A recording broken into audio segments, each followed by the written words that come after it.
మరోసారి విభేదాలు బయటపడ్డాయి. ఎమ్మెల్యే దగ్గుబాటి ప్రసాద్ పై సుధాకర్ నాయుడు తీవ్ర ఆరోపణలు చేశారు. తన హత్యకు కుట్ర చేశారని ఎస్పీకి ఫిర్యాదు చేశారు. దగ్గుబాటి ప్రసాద్ అనుచరులపై నిఘా ఉంచాలని డిమాండ్ చేశారు. కుట్రల వ్యవహారంపై టీడీపీ అధిష్టానం ఆగ్రహం వ్యక్తం చేసింది. ఇద్దరిని అమరావతికి పిలిచి కోవెలమూడి రవీంద్ర మాట్లాడారు.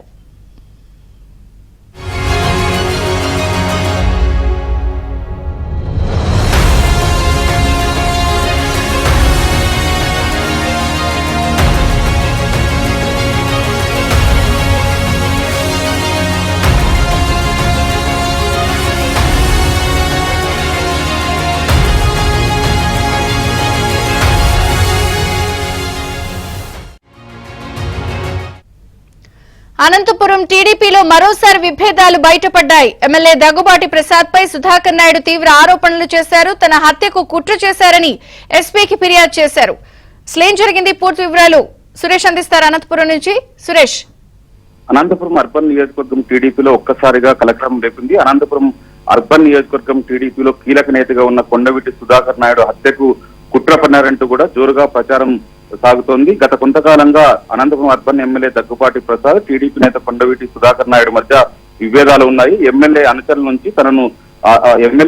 తనను హత్య చేసేందుకు కుట్ర పన్నుతున్నారంటూ ఈ మేరకు ఎస్పీ జగదీష్ కు టీడీపీ నేత సుధాకర్ నాయుడు మౌఖంగా ఫిర్యాదు చేశారు. ఏదైతే అనంతపురం అర్బన్ నియోజకవర్గంలో పార్టీలో నెలకొన్న విభేదాలతో పాటు ఇతరత్ర కారణంగా గత కొంతకాలంగా ఎమ్మెల్యే దగ్గుబాటి ప్రసాద్, టీడీపీ నేత కొండవీటి సుధాకర్ నాయుడు మధ్య విభేదాలు కొనసాగుతున్నాయి. ఈ దీంతో తనను హత్య చేసేందుకు కుట్ర పన్నుతున్నారు. ముఖ్యంగా అనంతపురం ఎమ్మెల్యే దగ్గుబాటి ప్రసాద్ సన్నిహితులతో పాటు కొంత కుటుంబంలోని కీలక వ్యక్తి ఈ మేరకు 4-5తో కలిసి ప్లాన్ వేసినట్లు కూడా తనకు సమాచారం ఉందంటూ కూడా అనంతపురం ఎస్పీకి మౌఖికంగా ఫిర్యాదు చేశారు. ఏదైతే సుధాకర్ నాయుడు ఫిర్యాదు మేరకు అనంతపురం ఎస్పీ జగదీష్ కూడా అంతర్గతంగా కూడా దీనిపైన పూర్తి స్థాయిలో విచారించారు. ఈ మేరకు డీజీపీ కార్యాలయానికి కూడా ప్రత్యేక నివేదికను పంపించినట్టు తెలుస్తుంది. ఏదైతే సుధాకర్ నాయుడు కొంతమంది వ్యక్తుల పేర్లు చెప్పారో వారికి సంబంధించిన పూర్తి స్థాయి కదలికలపైన కూడా నిఘా వేశారు. గత నెల రోజులుగా వారు ఎక్కడెక్కడ తిరుగుతున్నారు, ఏ ప్రాంతాల్లో ఉంటున్నారు, ఏ ప్రాంతంలో కూర్చొని ఈ తరహా స్కెచ్లు వేస్తున్నారంటూ కూడా దీనిపైన పూర్తి స్థాయిలో అనంతపురం ఎస్పీ జగదీష్ డీజీపీ కార్యాలయానికి కూడా ఒక నివేదిక పంపినట్లు కూడా తెలుస్తుంది.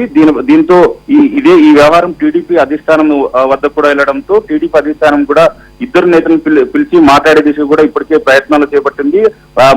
ఏదైతే జోన్ 5 కోఆర్డినేటర్ గా ఉన్న కోవెలమూడి రవీంద్ర అలియాస్ నాని దృష్టికి తీసుకెళ్లారు. ఇద్దరు నేతలను పిలిచి ఎమ్మెల్యే దగ్గుబాటి ప్రసాద్ తో పాటు టీడీపీ నేత కొండవీటి సుధాకర్ నాయుడును పిలిచి మాట్లాడాలంటూ కూడా కోవెలమూడి నానికి సూచించడంతో ఇప్పటికే కోవెలమూడి నాని గుంటూరుకు ఇద్దరు నేతలను పిలిచి మాట్లాడించినట్లుగా తెలుస్తుంది. ఖచ్చితంగా టీడీపీలో ఇలాంటి వర్గ విభేదాలు పెట్టుకోవడానికి లేదు, కలిసి పనిచేయాలంటూ కూడా ఇద్దరు నేతలకు సూచించినట్టు తెలుస్తుంది. ఏది ఏమైనప్పటికీ ఏదైతే టీడీపీ నేత కొండవీటి సుధాకర్ నాయుడు హత్యకు కుట్ర పన్నారంటూ కూడా జరుగుతున్న ప్రచారం అనంతపురం అర్బన్ నియోజకవర్గంలో తీవ్ర కలకలం రేపుతోంది. విజయచంద్రిక. థాంక్యూ సురేష్.